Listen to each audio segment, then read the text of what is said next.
that whole saying is. That's all I'm gonna leave it at that. Yes, sir.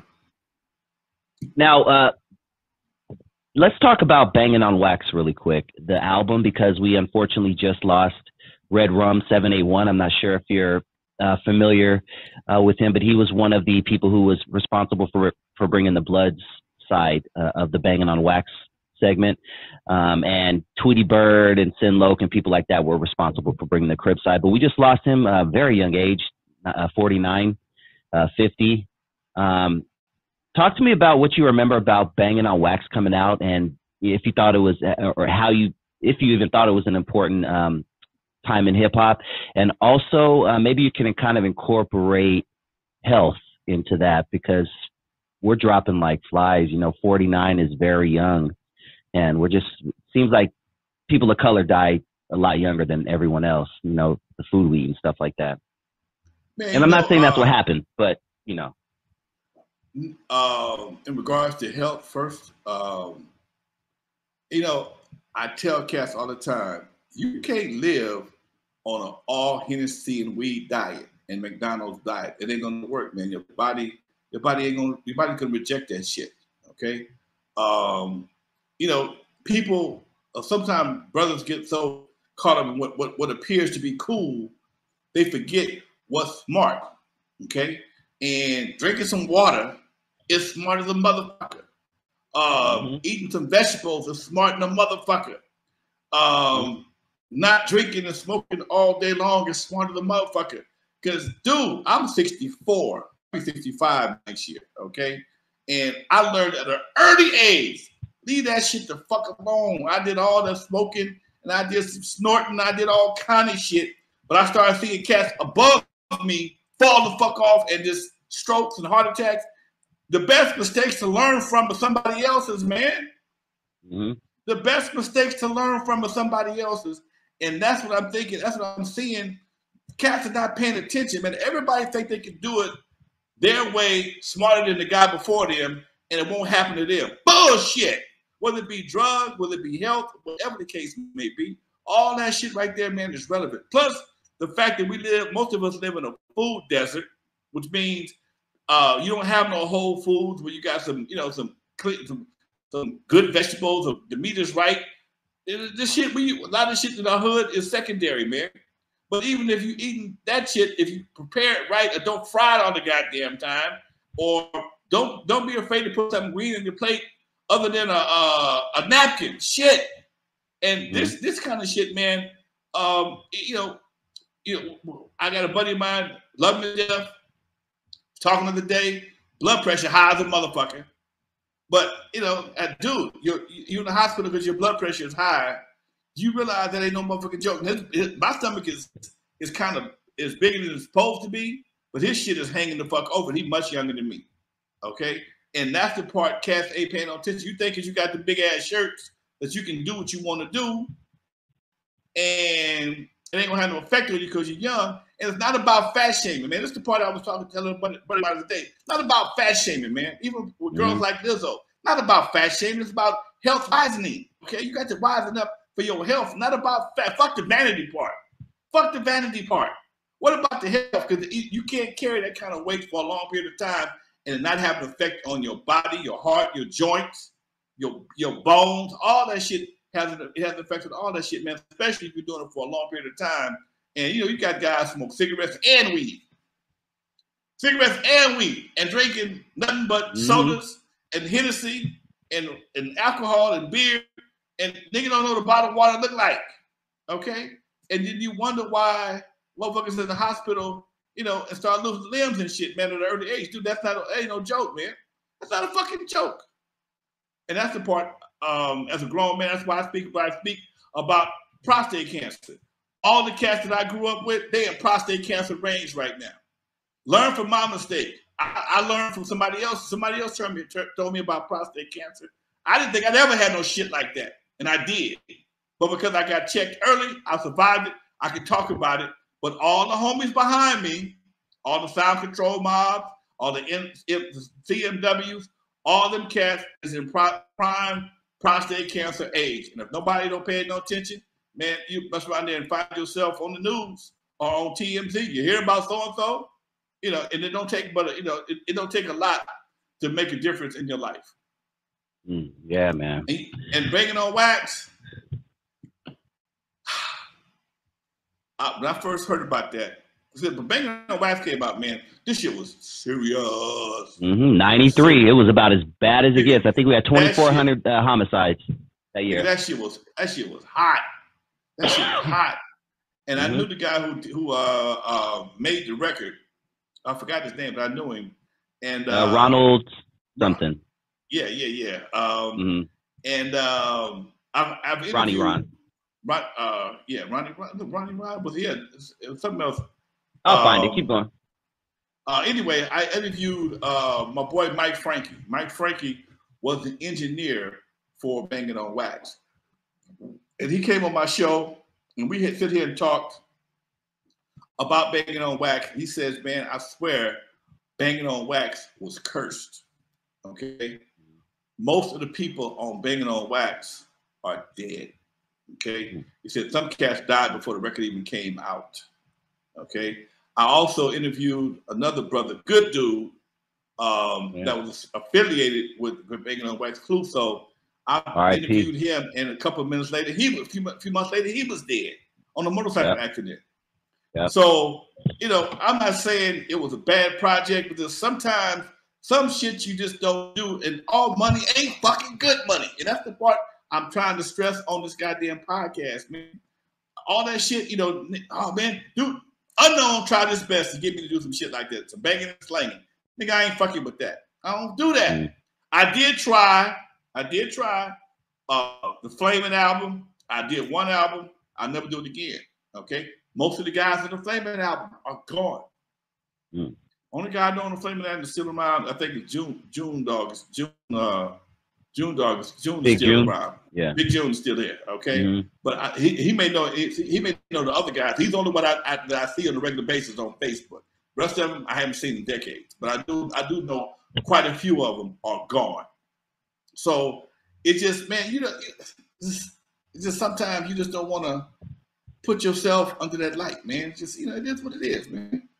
You know, sometimes you don't want to put yourself under that light, you know? Yeah. And that's why I'm able to sit here and talk to y'all at 64 years old. Yeah. R.I.P. Red Rum, thank you for your contribution to hip hop. And I know he was really doing some positive stuff out there in the street, and just another brother gone. Easy Steve wants to know, did Eazy E ever bring his kids around Lonzo's house, and do you have a relationship with Lil Easy? Man, fuck yeah, Lil E brought kids around here. Eazy kept his kids around him. Eazy kept Lil E around him all the fucking time. And yes, I do have a relationship with Lil E. In fact, Lil E was supposed to do the show a couple of times. He's doing this reality show, and he couldn't make it when he was supposed to. So that's one of the days I had nobody on the didn't have nobody on Thursday. But yes, Lil E and I are super cool. Every time we connect, it's always like old times. And I've been seeing him he was around his dad since he was a baby. I can say about Eazy. Eazy looked out for his kids. He kept a car seat in his car. And that's why I tell people, man, you know, cats have a bad habit of not being able to separate the man from the character. The man from the character, okay? Eazy E was a character, okay? Eazy E was not trying to be a rapper. He was a guy that sold some dope, got like a lot of cats didn't want to get caught up in that shit, and tried his hand in the music industry and got thrown into the studio and was able to make it work for him because he had enough sense to figure it out and make it work. Okay, they showed you that Straight Outta Compton. I remember the shit like it was yesterday. Okay, when HBO walked out of here, Dre was like, "Hey man, the track is here. Let's try it. You try it." Man, I ain't doing that shit. And that's how it was. Okay? Eazy, when he had the Suzuki Samurai, he didn't have a 63 Chevy, he had a Suzuki Samurai. He kept a fucking he had a goddamn car seat in that motherfucker. Okay? Because he had his kid with him. Not bad. Okay, he wasn't running around shooting and killing folks. He played a character. And that's something that hip hop has never been able to do when it came to some of the artists. They've never been able to separate the men from the characters, okay? hip hop is built on the phrase "keep it 100," and most people take lyrics literally and as opposed to figuratively, and assume that the person that's saying I did all this right here did all that right there. Okay, and one of the problems I'm seeing right now, you got cats in the studio talking a gang of shit, then get out of the studio and have to do all this retroactive shit to verify what they did in the studio before they did it. And that is, I think, one of the downfalls for hip hop, because most people don't vet the artists until it's too late. By that time, you believe in them, thinking they walk on water, they can feed the masses with a loaf of bread, a couple of fish. Oh, they gods, they this, they this, they this. I mean, and it was really crazy. Even I had a few comments in the comment section. If so and so was still alive, you wouldn't be talking about that right there. Yes, I would. Yes, I would, because people that know who were there know I wasn't doing it like that. I didn't say anything disrespectful, but it is what it is, and I was not really associated, but I was there. I knew certain people. I still know certain people. I'm respected by certain people because I didn't do what they were doing. So for me to speak on something, whether it be a past gangbang, I never disrespect them. That's not what I do. But I tell stories and I tell situations that are true as fuck. I ain't got no reason to lie. I'm not a clout chaser. Everything I say, I can verify. But it's just some people, when you tell the truth about certain people, it's like telling the kid, oh man, Santa Claus is dead. Santa Claus is dead! Instead of you getting mad at the person, you get mad at the person that tells you Santa Claus ain't real, as opposed to you telling the person Santa Claus is real in the first place. Nigga lied to you and told you there was Santa Claus. You ain't mad at him. You mad at the motherfucker who told you there wasn't no Santa Claus. Get the fuck out of here. Get the fuck out of here with that bullshit. Okay? And that's the problem. You get mad at the wrong motherfucker.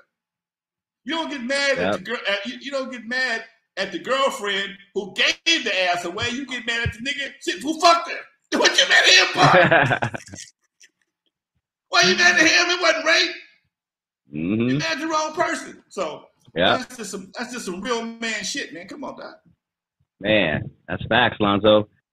65. We had 68 people in the building at one point. Thank you guys so much for checking out the show. Please hit that like button. I'm asking you guys one more time, hit that like button, hit that notification bell so you guys can get notified whenever Lonzo goes live. What you got coming up on Thursday, man? Man, I got a brother out of Texas called Richie Mike. I had Shirley Burdock. She had a family emergency. She had to cancel. So I booked another brother, Richie Mike. Got a hot song called, I think it's called I Gotta Get My Bread Up. The video is crazy. I played the video on Saturday, but he's pretty hot back down south. I'm gonna give him a shot, give him a shot on the show.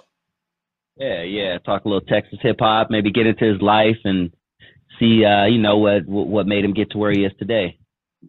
Now, also, folks, December 15th, I'm shooting 4 episodes for the Release Party Live at the Barbara Morrison Performing Arts Theater, shot in 4K, the whole 9 yards. But the catch is you gotta have radio ready music. I don't want no samples. I want some original material. But if you ain't ready, please don't. If you ain't ready, please don't check in. Okay. Please. The artist sponsorships are $150 for the gold sponsorship, and the platinum the $250. Only got 4 platinums. Those are the headliners. You get two songs, 10 minutes on stage, and an interview. Okay. We're doing this old school, man, because people don't understand how important your personality is to building your fan base. That's why y'all here right now. Y'all here. I ain't made a record that God knows how long. Y'all here because y'all like my personality. Y'all like Dusty. Y'all like what we kicking here. So it's the same thing when it comes to music.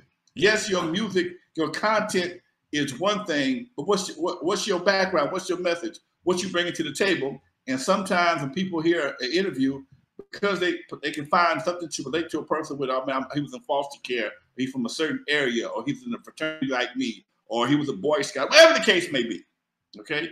That will help a person determine, hey, man, I'm gonna download his shit as opposed to download somebody else, or I'm gonna stream his shit as opposed to somebody else's stuff. Like I saw him on Lonzo's show. So anyway, folks, we're doing our first show. We shooting four episodes, September 15th. More information, give me a call at 424-256-9211. I'll have an email going out. If you want to be on my email list, shoot me an email to lonzoinfo@gmail.com. lonzoinfo@gmail.com. If you're interested in being in the show, you got to have something to say, man. If you still talk about killing brothers and hoes and bitches, wrong show. But if you got something to say that's real, holler at your boy. I'm gonna put you on blast for real. It's all going on my platform, all going on Roku on my platform, the Homegrown Media Network. We shooting our shows for 2022. So 4 shows, we're shooting 4 episodes. I'm looking for some solid acts. You can sing, rap, play an instrument, spoken word. Nigga, you can tap dance. I don't give a damn. If you tap dance is some good shit, come on with it.